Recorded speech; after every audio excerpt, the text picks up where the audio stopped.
आज फेरि अर्को एउटा आई लुक गर्दैछु जुन चाहिँ एकदमै डिटेलिङमा हजुरहरूलाई मैले गरेर देखाउँदैछु। हेर्न सक्नुहुन्छ सुरुमा मैले आइब्रो हल्का हल्का जहाँ खाली छ त्यहाँ फिल गरेँ। मैले एकदमै नेचुरल लुक दिने कोसिस गरेको छु। त्यस पछाडि कन्सिलरले बेस बनाएर यो ब्युटी ब्लेन्डरले लाइटली ब्लेन्ड गरेको छु।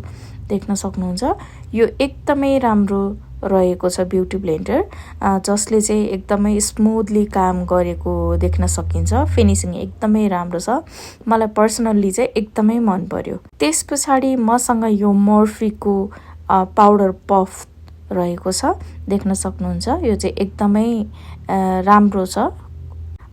लुज पाउडर लिएर कन्सिलरको बेसलाई चाहिँ हामीले हल्का हातले सेट गर्नुपर्ने हुन्छ लाइटली। मेकअप गर्दा के कुरा चाहिँ ध्यान दिनुपर्छ भने हजुरसँग जति नै राम्रो प्रडक्ट हुन जरुरी छ त्यति नै टुल्सहरू पनि एकदमै राम्रो क्वालिटीको भयो भने हजुरहरूको फिनिसिङ राम्रो आउँछ। जस्तै beauty blender, brush set, powder पफहरू एकदमै अलिकति राम्रो क्वालिटीको भयो भनेदेखि चाहिँ हजुरहरूको फिनिसिङ एकदमै राम्रो आउँछ। लाइट कलरको आई स्याडो लिएर चाहिँ होल आइलिडभरि प्लेस गरेको छु। त्यस पछाडि ब्राउन कलरको डार्क सेड लिए, डार्क ब्राउन भनौँ त्यसलाई। अनि आँखाको आउटर कर्नरबाट चाहिँ भित्रपट्टि चाहिँ भी सेपमा मजाले लगाएर हल्का लाइटली ब्लेन्ड गरेको छु। त्यस पछाडि एकदम सफा ब्रस लिएर मैले त्यो माथि भएको भागलाई चाहिँ रिमुभ गरेको छु। अनि अगाडिको पार्टमा चाहिँ मैले लाइट कलरको आई स्याडो लिएर हल्का हल्का अगाडिबाट इनर कर्नरबाट आउटर कर्नरतिर चाहिँ हल्का हल्का धकेलेको छु, हल्का हल्का ब्लेन्ड गरेको छु। देख्न सक्नुहुन्छ एकदमै लाइटली। जम्मा 3टा कलरको मात्र म्याजिक छ आजको यो आई ट्युटोरियलमा। त्यस पछाडि मैले सिमर लगाएको छु गोल्डन कलरको, देख्न सक्नुहुन्छ एकदमै राम्रो देखिएको छ। त्यस पछाडि मैले पेन्सिल लाइनर लिएको छु र मैले टाइट लाइनमा जुन आँखाको भित्रपट्टिको माथिल्लो भागलाई चाहिँ टाइट लाइन भनिन्छ त्यसमा मजाले लगाएको छु। एकदमै ध्यान दिनुपर्ने हुन्छ त्यो कुरामा चाहिँ। अनि त्यस पछाडि मैले लाइनर लिएको छु। लाइनर लगाउने आइडिया हेर्नुहोस् त कस्तो सजिलो छ। मैले हजुरहरूलाई धेरैचोटि नै यसरी लगाएर देखाएको छु ताकि हजुरहरूलाई सजिलो होस् भनेर। एकदमै हात चाहिँ हामीले एकदम लाइट राख्नुपर्ने हुन्छ काम गरिरहँदाखेरि। त्यस पछाडि आज चाहिँ मैले आई ल्यासेस पनि लगाउन लागेको छु, देख्न सक्नुहुन्छ। एकदमै राम्रो प्रडक्ट छ उहाँहरूको, मलाई चाहिँ एकदमै मन पर्यो यो ल्यासेस पनि।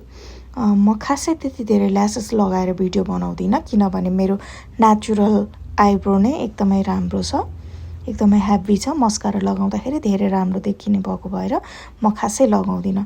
तर मैले यो उहाँहरूसँग अर्डर गरेको थिएँ अनि एकचोटि लगाएर हेरौँ भनेर लगाउँदाखेरि एकदमै राम्रो, एकदमै फिनिसिङ पनि राम्रो देख्न सक्नुहुन्छ। यो ट्रासाकै कन्सिलर लिएको छु, देख्न सक्नुहुन्छ एकदमै राम्रो छ। म होल फेसको नै मेकअप गरेर देखाउँछु हजुरहरूलाई। एकदमै राम्रो छ, एकदमै क्वालिटी, एकदमै ब्लेन्ड मजाले ब्लेन्ड हुने, एकदमै लाइट वेटको, कभरेज पनि एकदमै राम्रो। ब्लेन्डरको त कुरै छोडौँ, उहाँहरूको एकदमै प्रडक्टहरू चाहिँ यो पछिल्लो दिनहरू त्यत्तिकै हाइपमा आएको चाहिँ होइन रहेछ। मैले सबै भिडियो फेसको पनि होल भिडियो चाहिँ लिन, यदि हजुरहरूलाई चाहिन्छ भने म त्यो पनि सुट गरेर अर्को दिन पक्कै पनि ल्याउने छु। आजको मेरो लुक चाहिँ यस्तो रहेको छ। मैले चाहिँ अस्ति मिसिसाबाट ल्याएको प्रडक्टहरूबाट चाहिँ भिडियो बनाएको छु, देख्न सक्नुहुन्छ एकदमै राम्रो फिनिसिङ छ। यो चाहिँ मेरो नेचुरल क्यामेराबाट सुट गरेको हो, देख्न सक्नुहुन्छ। हजुरहरूले कस्तो लाग्यो कमेन्ट गरिदिनु होला है त। एकदमै राम्रो लुक आएको छ, हेर्न सक्नुहुन्छ। हजुरहरूले पनि मजाले गर्न सक्नुहुन्छ यस्तै नै मेकअप। र अर्को कुरा, मैले आज फर्स्ट टाइम आँखामा लेन्स पनि लगाएको छु। कस्तो देखिएको छ